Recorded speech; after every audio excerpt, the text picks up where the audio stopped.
beats foreigners. This may appear a very tragic situation, and incidentally, this may amuse you.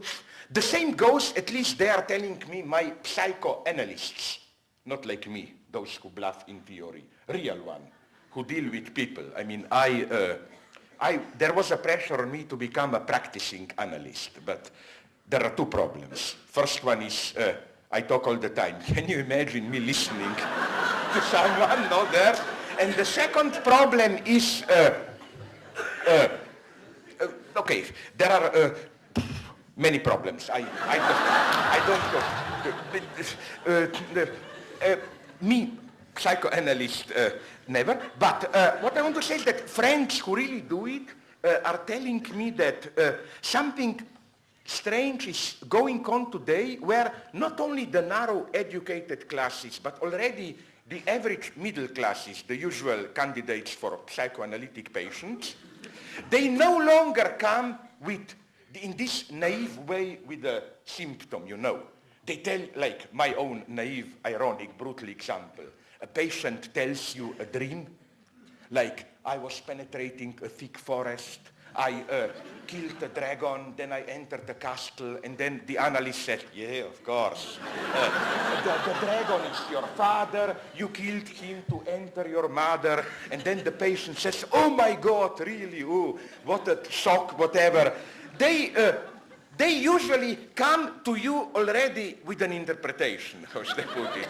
You know what I mean? They say, I think I'm obsessional neurotic, and you cannot surprise the patients. Like, you know, one of the famous phrases of Freud is that the example of Verneinung, negation. How? He asked one of his patients, who is that woman in your dream? The patient said, I don't know who she is, I'm sure of one thing, it's not my mother. And then Freud says, okay, of course, through negation.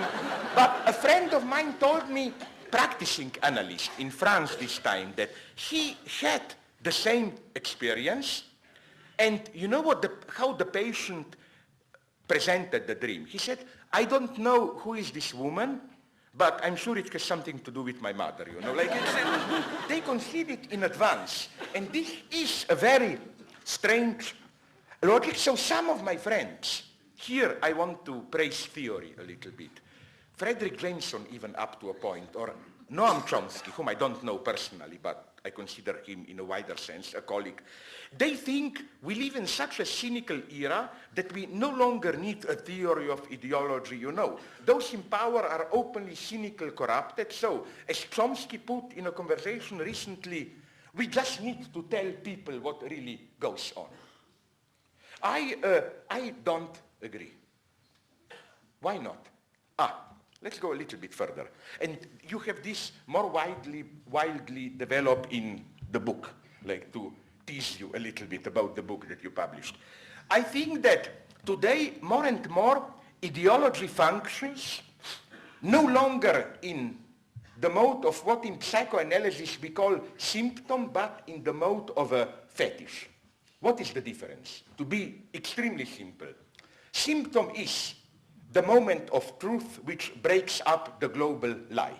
Let's say you try to repress something, a traumatic experience, a lie, a horrible thing you did, but symptoms are the cracks in your edifice. You know, it returns. Like, to give you a ridiculous example, consciously ridiculous. Let's say you are an adolescent who is afraid of sexuality. So you say, I don't want anything to have with sex, I escape into pure mathematics or physics. But then you know, whatever you do, like then all of a sudden you have a task, how much energy is released when two bodies hit each other. My God, you are lost, you know. You know what I mean? This is symptom. It comes back to haunt you in the cracks. And of course, in Marxist terms, the symptomal logic is the logic of false universality, which is very correctly, Jacques Lacan, my psychoanalytic master, said paradoxically that Marx invented the notion of the symptom. Symptom is when you look at the universality, symptom, let's say universal order is based on a lie. A symptom is a point where this lie appears. Like, let's be open here. In Marx himself you have symptoms. Which one? You were also the center of these debates at the beginning of 20th century and later about so-called Asiatic mode of production. You know, the first Marxist dogma was pre-class, primitive society, slavery, feudalism, capitalism, and whatever will follow. I prefer not to.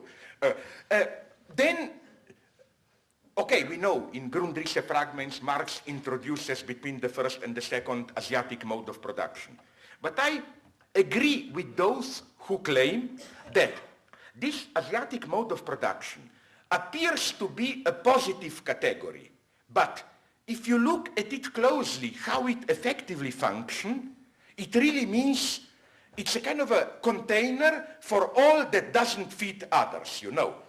There is something which, because of maybe Eurocentric limitation of Marxist edifice, precisely, no wonder that Asiatic modes of production are non-European, don't fit his general scheme, so he pretends just to add a category which neatly fits the series. But in reality, there is no positive substance in this category. This category is an empty container. It means everything that doesn't fit in my, as it were, my official line. And in sciences, you often have this. And I claim that this is also, if I may make a jump towards the end, the problem with castes, no? That the untouchables are your Asiatic mode of production, how should I put it, no? The whole point of ideology is to claim there is a place for everyone in the social edifice. But their place is a no place. They don't fit in. Okay, so this is the symptomal logic. General lie, you have to isolate the element where the crack in the false edifice, where the truth breaks through. Fetishism is something opposite and much more interesting theoretically. Fetishism is, at its most elementary, not the moment of truth which breaks the edifice of lie, but a lie which enables you to sustain, to endure the truth. Why? You know, fetishists are not crazy people who have some fixation, food, whatever, and fetishists are usually very strong realists. But how do they manage? I think I even quoted in the book a wonderful story, wonderful again, in the terrifying sense, which effectively happened to a friend of mine in Slovenia some 10 years ago. The story is so ridiculous that it is true.